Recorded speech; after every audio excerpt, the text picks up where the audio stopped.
Hello, and welcome to another episode of Now at WHS. I'm your host, Lindsay Herbert.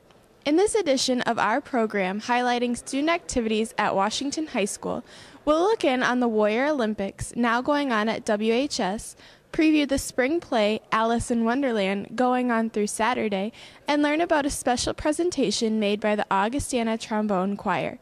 Plus, more stories from the halls of Washington High, all on this edition of Now at WHS for Friday, April 20th, 2012. I'm Lindsay Herbert, and now is the time to learn about Washington High.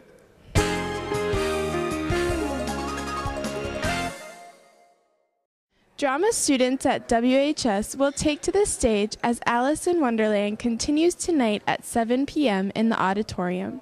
The cast features senior Megan Seward as Alice and provides a grown-up's look through a little girl's eyes and shows how we can use language and how it can be misconstrued to fit the context of what the speaker wants. Now reporter Cole Mayer caught up with the director Matthew Douglas and members of the cast and brings us this report.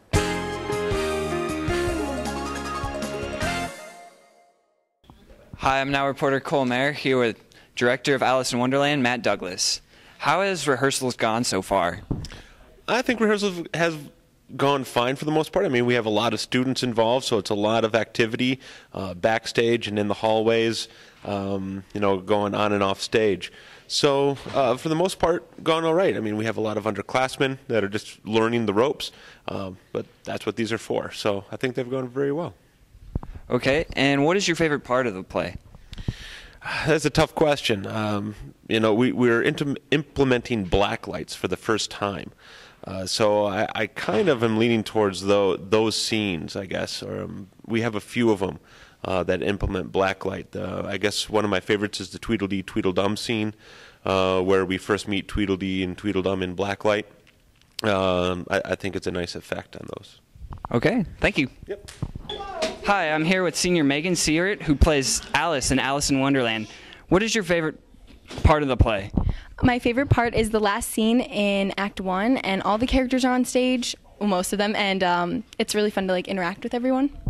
Okay, and any last-minute jitters before you go on stage tonight? Yeah, I always get really nervous, but just have to remember to breathe, and then everything's okay. All right, thank you. Hi, I'm now reporter Cole Mayer, here with two characters I don't know. Who are you guys? I'm Tweedledee. I'm Tweedledum. All right, and what do you guys do in the play? We mess with Alice. A lot. Thanks, Cole. Alice in Wonderland continues in the main auditorium tonight and Saturday at 7 p.m., and with a Saturday matinee at 2 p.m. All seats are $5 at the door. In addition to drama talent, WHS has many talented musicians. Senior Thomas Norland is one, and he recently performed with a group of students from Augustana College in Sioux Falls before taking a trip. Now Editor-in-Chief Aaron Gullickson caught up with Norland and brings us this report.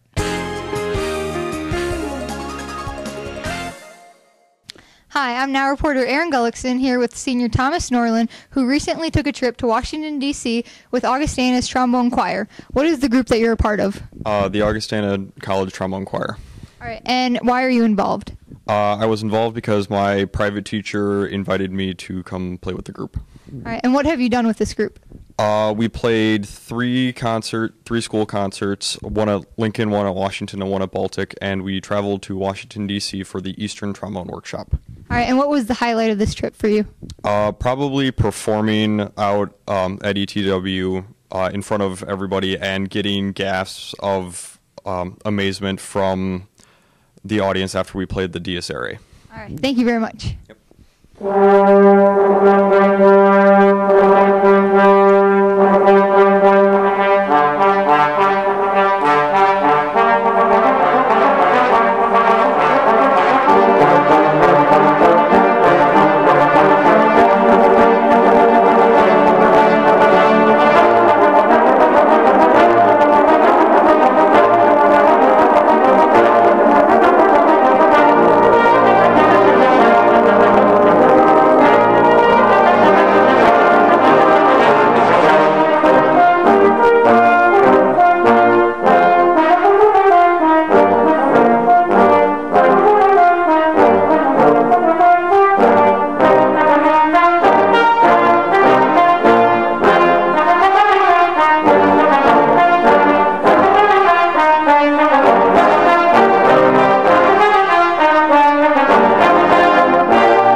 Aaron.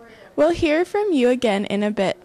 It's an Olympic year, and before Team USA heads to the official games in London this summer, WHS students are participating in some games of their own, the annual Warrior Olympics, a fundraiser for the Children's Miracle Network. Now reporter Chloe Goodhope is here now to bring us highlights of the games now going on through April 27th. Hi, I'm now reporter Chloe Goodhope, here with senior Tom Ritter. Tom is helping lead the Student Council in putting on the Warrior Olympics. Tom, what are the Warrior Olympics? The Warrior Olympics was an activity designed to increase school spirit in between the labs between like football and basketball and track.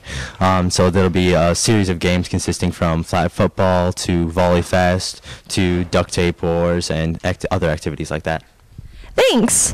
What is the purpose of the Warrior Olympics, Tom? The purpose of Warrior Olympics is really just to increase school activity and school spirit within Washington High School, especially when you have a lot of great attendance at the football and basketball games, but then there's really this lull in the winter where no one really seems to be doing anything. So we made Warrior Olympics just to really increase school activity. Are you competing this year? Yes, we are. We don't have a team name yet, but we're looking very strong. You know, we suffered a step back in the flag football tournament, but we're going to bounce back strong. Movie trivia went pretty well, and so I think we're going to do very well today in the duct tape challenge. Thank you. We're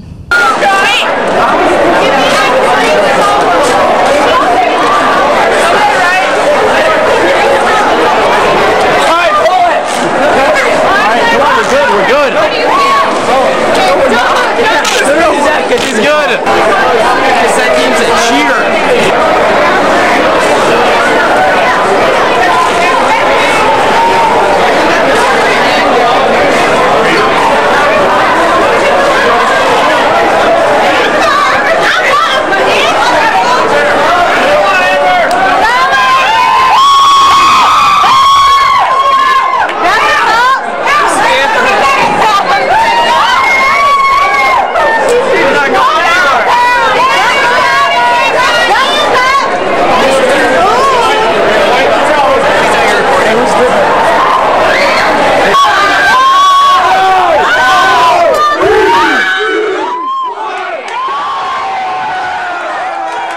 Thank you, Chloe.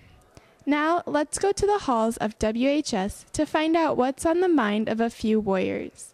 This week, Now reporter Thea Fetrell asked, if you were going to be turned into an animal, what animal would you want to become? We're here with senior Brooklyn Riley, and we're wondering if she was transformed into any animal, which animal would it be and why? I'd be transformed into a dolphin so I could swim in the ocean. If I were to be transformed into an animal, I would be a bald eagle because I could represent America and soar in the sky.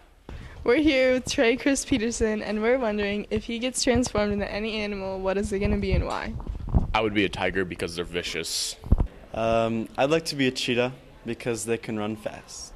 We're here with teacher Mark Mern, and we're wondering if he was going to be transformed into any animal, what would it be and why? I'd like to be the great white shark, biggest predator in the ocean. Okay, thank you. Thank you, Thea. Recently, AP Psychology students did an experiment that helped them understand how both sides of the human brain work together. The students balanced a meter stick while spelling backwards and doing other tasks to show how the left and right sides of the brain work differently, and sometimes work together. Now reporter Jack Gordon was there and brings us this report on the experiment.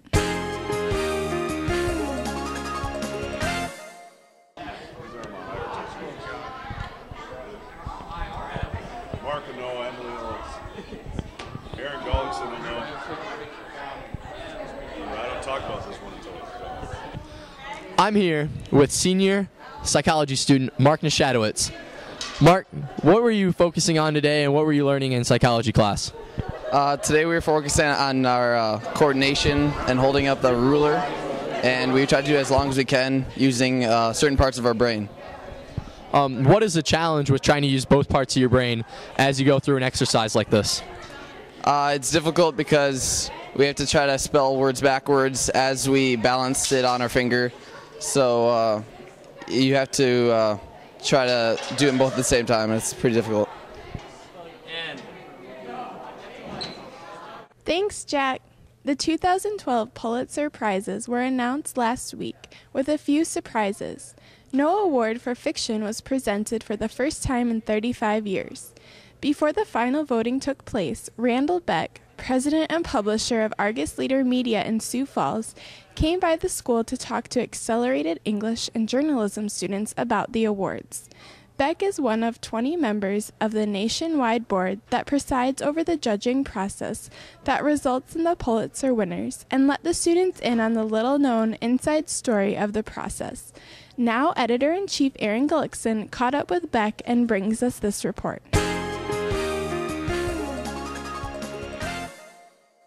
Hi, I'm Aaron Gullickson here with President and Publisher of Argus Leader Media, Randall Beck, here to ask him a few questions. As President and Publisher of Argus Leader Media, what do you do day to day? I'm in charge of, I'm like the CEO of the Argus Leader, not just in terms of our news operation, but all of the business, the advertising, circulation. So I'm in charge of the whole thing. And how has the newspaper changed during your career? Dramatically. When I started my career, all we had was a morning newspaper. And today we have everything. We have mobile smartphone apps. We have tablet apps. We're web-enabled. We have live streaming video. We have everything online just right now. And the point of a news operation today is to deliver news and information to people where they want it and when they want it. And what do you foresee as the future of newspaper? Who the heck knows? I don't know. It's changed so dramatically just in the past 5 years. It's hard to really say. I mean, technology is driving so many of the changes. I mean, I think ultimately it's going to be your personalized news delivered to you on whatever kind of a weird new Twitter generations to come. I mean, I have no idea what social media today looks like in, say, 3 years. It's going to be dramatically different. There will not be, at some point, probably in 5 years, much of a print. There won't be much print. It'll be primarily digital. But look at how much things have changed in the digital space in your time just in the past 2 to 3 years. The change is getting faster, not slower. So I have no idea what it's going to look like. What do you think young aspiring journalists should study or do to prepare to be in the industry? I think they should study what they always studied. They should study how to be accurate, how to be thorough, how to interview, how to ask tough questions, how to, I sort of put it this way, how to lift up rocks and look what's underneath. I think people want news that is revelatory, that sort of unearths stuff. People want to know sort of the, if you will, the grimy side of life. They want to know what their politicians are not supposed to be doing, but are doing anyway. And that takes journalists who are skilled at record searches, at searching things online, as well as in dusty records in courthouses, able to find stuff. And finally, I think we need journalists who are incredibly curious, who want to know just about people and events. They're not content in their own space. They want to know everybody else's business. All right. How did you become involved with the Pulitzer Prize Board, and what do you do? I was selected for the board in 2008. I'm a member of the 16-member board, and I have 5 more years on my term. And so as a board member, we select the best literature and journalism and music and drama in America. That's really what the Pulitzer Prize recognizes, is the finest work in American literature. And so as a board member, we meet twice a year and we read all of the finalists for all of the categories, and then we argue and yell at each other and ultimately come together and vote on the best fiction, the best history, the best drama, the best music, the best journalism in America. So that's what the Pulitzer Prize does, and that's what board members do. And what is your connection with Washington High School? I have the only personal connection I have is that I have a daughter who is a teacher here. But I didn't go here. I didn't go to Washington or anything like that. I'm not from Sioux Falls or South Dakota, but I have a daughter who is a teacher here, so it's my favorite school. All right. Do you have any advice or words of wisdom for the listeners at Washington High School? Well, I think it partly depends on who those listeners are, but this is what I will tell them without really know who they are, and that is be interested in the world around you. Don't just be consumed by stuff right in your own home. Be aware of your world. Be sort of engaged, if you will, and care. I think that's the best thing that my generation, I'm old, I'm a baby boomer, but we're known for caring about the world and being driven to want to change it and make it better.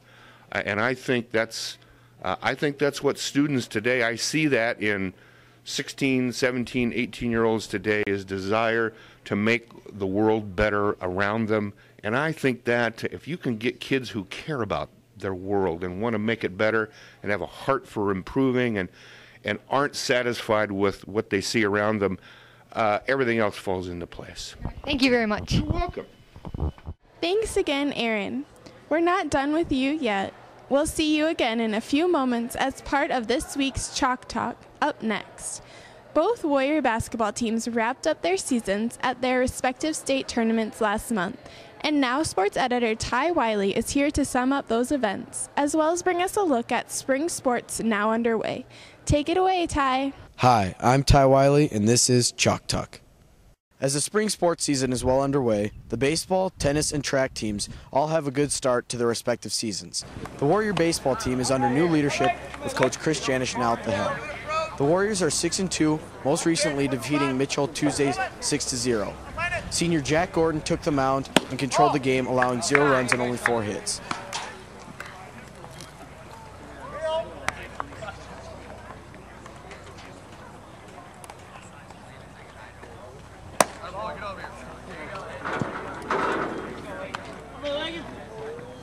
The tennis team has been dominating the courts this spring with an impressive 7-0 record, most recently defeating the Tanagers from Vermilion Tuesday here at Washington.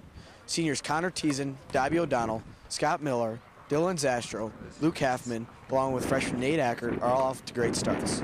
The Washington tennis team travels to Watertown today to compete against the Arrows. The boys and girls track team have been off to a speedy start. Leading the girls is senior Carrie Heck, who most recently broke the state long jump record with a jump of 19 feet, 11.5 inches, as well as winning the 100, 200, and 400 at each meet. Here are some highlights of the girls' 4x100 meter relay.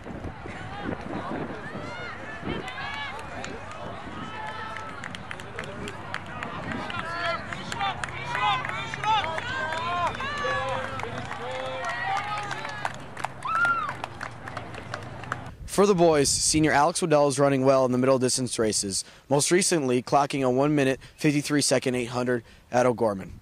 Junior Nate Gary is also off to a fast start in the sprint races. Here's a highlight of the boys' 4x100 meter relay.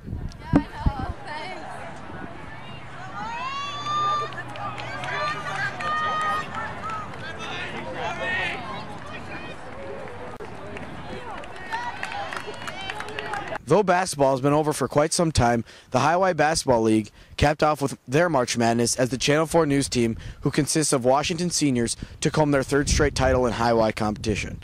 An up-and-coming team of juniors known as Hoosier Daddy gave Channel 4 a run for their money. Earlier in the Highway season, 2 WHS teams took the court. The Riders eventually took another lead and held on from the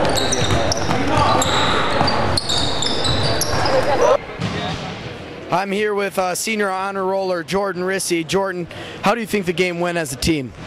You know, today it wasn't. You know, we played as a team, but we had too many turnovers. I mean, we didn't shoot the ball as good as we wanted to. But overall, we just got to keep on progressing and just get better overall. All right, I caught up with Austin Benson, coach of Hoosier Daddy, after their big win tonight. Austin, how do you think the team played? Team played real well. We really moved the ball good, played good defense, and able to come out with a win. What do you think the team needs to improve on to make it into the playoffs and find success as they have been all year? We need to be able to rebound the ball better and not turn the ball over so much. They're kind of really sloppy with it lately. So, all right, Coach, best of luck to you. Thanks. Thank you. The Varsity Warrior boys basketball team also concluded their season in March, placing 4th at the state tournament. The Warriors opened up the tournament, defeating Brookings 53-47.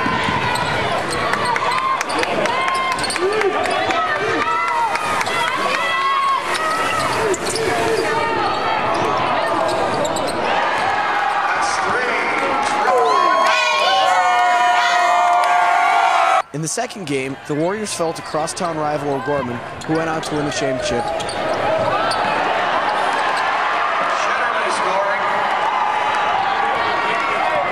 And in the third place game, the Warriors fell again, this time to Pier.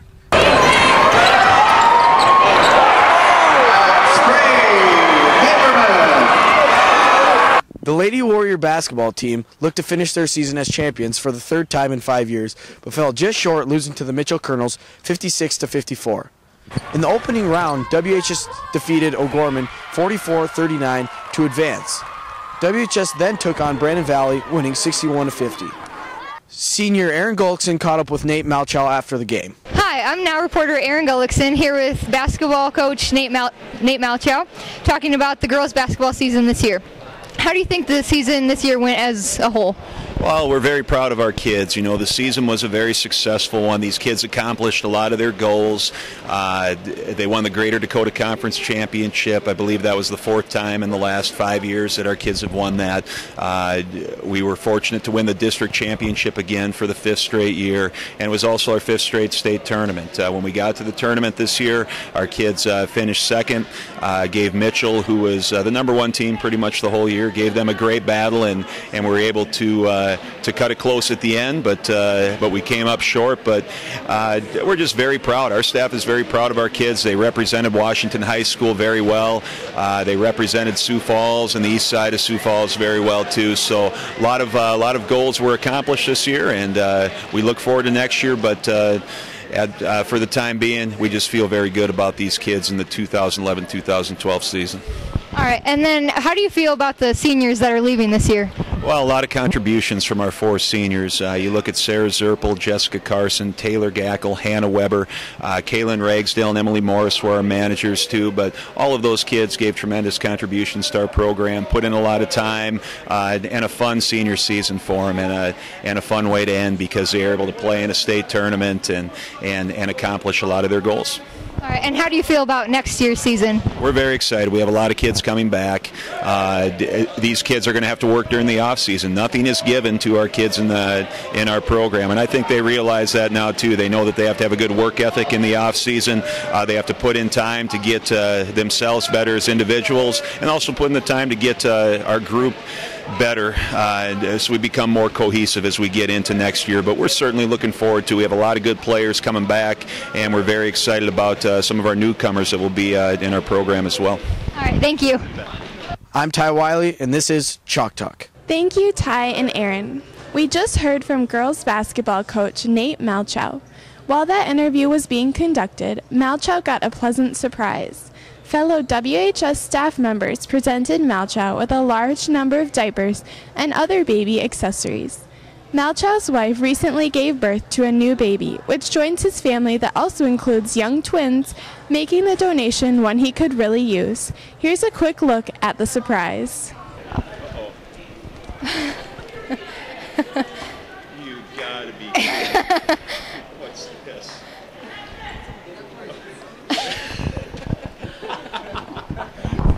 It's loaded. Yeah, open it. You can open that right now. You guys know the story, right? Yeah. Okay. There are sizes between 4 and 5. So there's some Ricky did a little undercover work. Look at all this, right? So this is why you're here, huh? Okay, I got it. So, you guys want to help me unpack these or anything? Or okay, look at all these. It was a real Disney moment for Malchow as he was overwhelmed with the generosity of WHS. Speaking of Disney moments, now daily editor Jack Gordon is back to reminisce about how his time in high school did not seem like the view of high school seen on the Disney Channel. Here's Jack with the Gordon Report. Hello Warriors, I'm Jack Gordon, and today we're filming my last ever Gordon Report at Washington High School. In 4 years of high school, there are certain things that have never happened to me that Disney, as a kid, made me think would happen into high school. Today I'll take you through some of those events and some of the scenarios that I thought would happen. Please enjoy. Coming into high school, I just thought at one point the basketball team would break out into song and dance in the middle of a game right on the court. Needless to say, that never happened.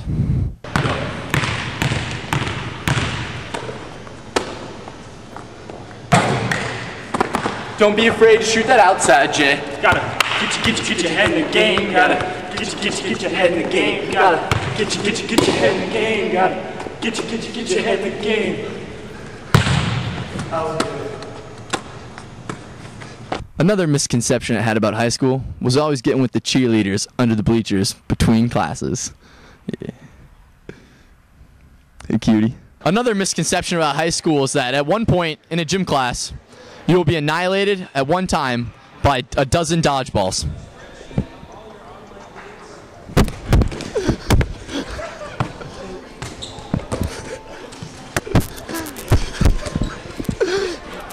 One incident you've seen countless number of times growing up is the boy in high school who was picked on and shoved into a locker.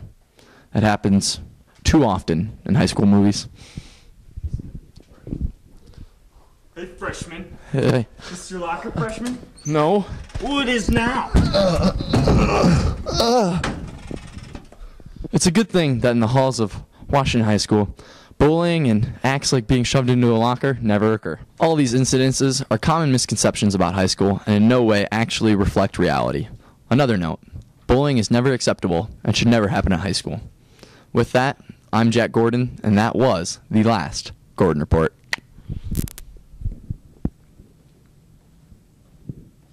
Thanks, Jack.